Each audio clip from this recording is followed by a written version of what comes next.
আসসালামু আলাইকুম, আমি মোহাম্মদ ইসরাফিল খান। আমরা আলোচনা করব অপশনস নিয়ে। আমরা ফাইল ট্যাব থেকে একবারে নিচে দেখতে পাচ্ছি অপশনস। এই অপশনস নিয়ে আমরা আজকে আলোচনা করব। আমরা অপশনসে ক্লিক করলাম। দেখুন, অপশনসে ক্লিক করার পর আমরা এখানে দেখতে পাচ্ছি বেশ কিছু টপিকস আছে। তার মধ্যে আছে জেনারেল। জেনারেলের ভিতরে আবার আমরা অনেকগুলো বিষয় দেখতে পাচ্ছি, সেই বিষয়গুলো আমরা এখন আলোচনা করব। এখানে দেখুন, প্রথমে লেখা রয়েছে ইউজার ইন্টারফেস অপশন। এখানে বেশ কিছু অপশনের ভিতরে এই অপশনে লেখা আছে যে অপটিমাইজ দ্য বেস্ট অ্যাপারেন্স। উপরের অপশনটা রেখে দিই, তাহলে সবথেকে বেস্টটা আমরা পাবো। দেখুন, তারপরে লেখা আছে যে show mini toolbar on selection. এখন শো মিনি টুলবার অন সিলেকশনটা কিভাবে আমরা বুঝতে পারবো? এখানে যদি টিক দিয়ে থাকে তাহলে আমরা এটা পাবো, শো মিনি বার। আর যদি টিক না থাকে তাহলে পাবো না। এখন ধরুন টিক মেরে দিলাম, অতএব এটা আমরা কিভাবে পেতে পারি? দেখুন, ধরুন আমরা এখানে এখন লিখলাম দিস ইজ এ ম্যান। দেখেন, আমরা এখানে এটা সিলেক্ট করলাম। সিলেক্ট করার পর এই যে বারটা চলে আসছে, এটাই হচ্ছে অপশন মিনি বার। অতএব আপনি এখান থেকে সার্চ সিলেক্ট করার পর আপনি উপরে যে কাজ করতে হচ্ছে না, এটা আপনি জাস্ট সিলেক্ট করলেই এখানে চলে আসতেছে। অতএব এখান থেকে আপনি কাজটা করতে পারছেন। এর পরবর্তীতে আমরা দেখব, আমরা আবার চলে যাব জাস্ট অপশনসে। দেখুন, এরপরে যেটা আছে enable live preview. Enable live preview বলতে আমরা যদি কোনো কিছু পরিবর্তন করি যেটা আমরা লাইভ দেখতে পারবো। এখন দেখুন সেটা কিভাবে দেখতে পারি। ধরেন আমি এটা সিলেক্ট করলাম, করে আপনি যদি এখন এটাকে বোল্ড করেন, দেখেন আপনি এটাকে বুঝতে পারছেন। তার মানে লাইভেই দেখতে পাচ্ছেন, এটাকে আপনি পরিবর্তন করতে পারছেন। যদি আপনি এখন ইটালিক করেন, দেখেন এটা ইটালিক ফর্মে চলে আসছে। যদি আপনি আন্ডার স্কোর করেন, দেখেন এটা আন্ডার লাইন চলে আসতেছে। ঠিক এভাবেই আপনি লাইভ দেখতে পাচ্ছেন, এটাই বোঝানো হয়েছে। Update document content wheel dragging বলতে এখানে বোঝানো হয়েছে। দেখুন, আমি এখানে যদি এখন কার্সার নিয়ে যাই, এখানে লিখে দিচ্ছে show how to document content will look as object or move, resize or rotated. অতএব আপনি এখন যখন কোনো কিছু লিখবেন, কোনো ডাটা বা টেক্সট লিখবেন, সেটা লেখার পরে আপনি সেটাকে মুভ করবেন বা রিসাইজ করবেন বা রোটেট করবেন, সেটা আপনি বুঝতে পারবেন এবং দেখতে পারবেন এবং এটা করতেও পারবেন। এরপরে দেখেন লেখা আছে যে ক্লাবস দ্য রিবন অটোমেটিক্যালি। আপনি যদি এটাকে টিক মার্ক দেন, দেখেন এখানে লিখে দিচ্ছে। দেখেন আমরা এখান থেকে টিকটা উঠাই দিলাম, দিয়ে এখানে দেখুন কি লিখছে, বাস only tab name will show when you make the window small. আমরা জানি এটা হচ্ছে রিবন বার, টোটালটা। অতএব এই রিবন বারটার মধ্যে এই টোটালটা রিবন।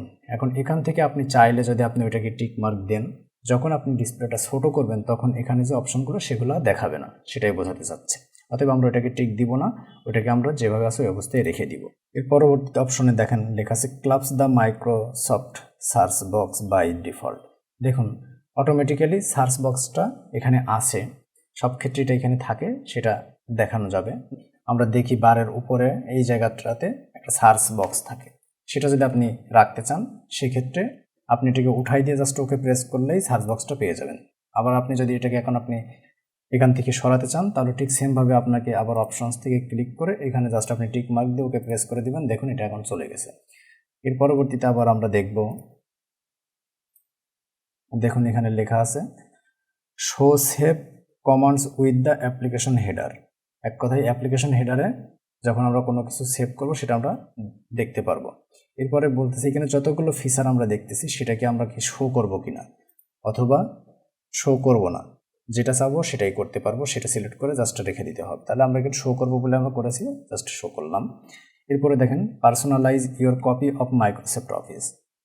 দেখেন এখানে বলছে ইউজার নেম, আমার ইউজার নেমটা কী আছে সেটা এখানে দেওয়া আছে। ইনিশিয়াল নেমটা কী দিতে হচ্ছে সেটা আমরা দিতে পারবো।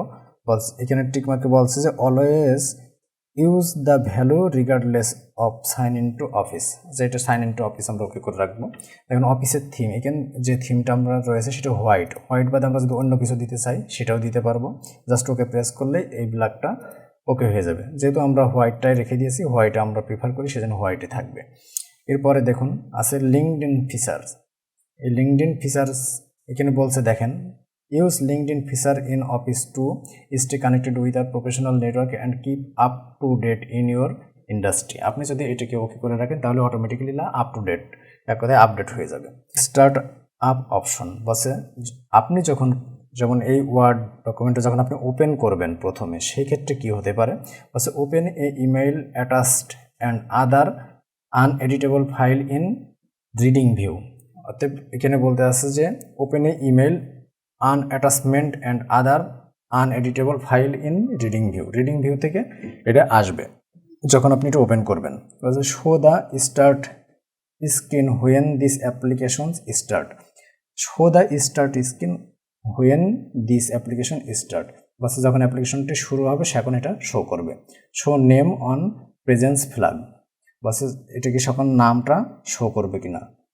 তাহলে আমরা এখানে যেভাবে আছে এটা রেখে দিতে পারি, রেখে জাস্ট আমরা এখন ওকে প্রেস করে দিলাম। পরবর্তীতে আমরা আলোচনা করব ডিসপ্লে নিয়ে। দেখেন ডিসপ্লের ভিতরে আমরা বেশ কিছু বিষয় দেখতে পাচ্ছি। এখানে দেখেন যে বিষয়গুলো রয়েছে, show white space between page in print layout view.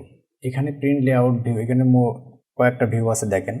এটা হচ্ছে রিডিং ভিউ, এটা প্রিন্ট লেআউট ভিউ, এটা হচ্ছে রিডিং ভিউ এবং একটা হচ্ছে ওয়েব ভিউ দেওয়া আছে। তাহলে সবসময় যখন যে ডকুমেন্টটা ওপেন হবে সেটা সবসময় যেটাতে থাকবে সেটা বলছে প্রিন্ট লেআউট ভিউতে থাকবে। এরপরে দেখছে show highlighter marks. Show highlighter marks বলতে আমরা যখন কোনো ডকুমেন্ট লিখবো সেটাকে যদি আমরা কোনো হাইলাইট করি তাহলে সেটা শো করবে।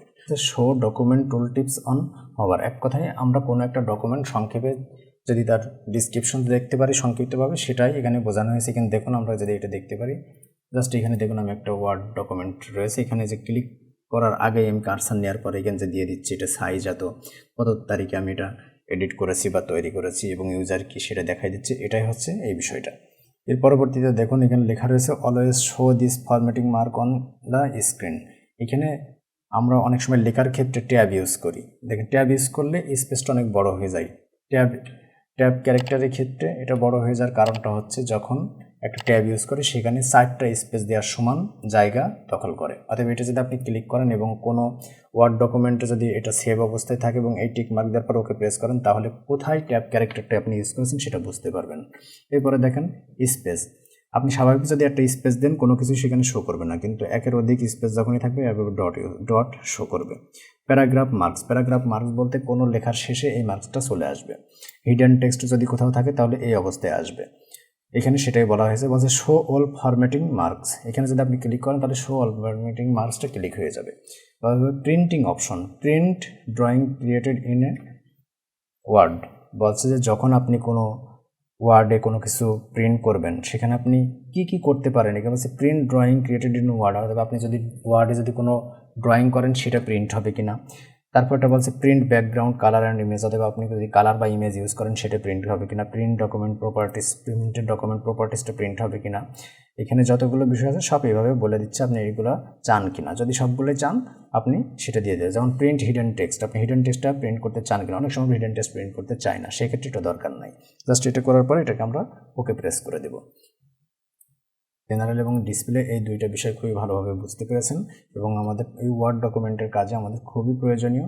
যদি আপনাদের ভিডিওটি ভালো লেগে থাকে অবশ্যই আপনারা লাইক এবং কমেন্টস করবেন এবং সাবস্ক্রাইব করবেন। অবশ্যই বলতে ভুলবেন না ভিডিওটি কেমন হলো। ধন্যবাদ সবাইকে। আসসালামু আলাইকুম।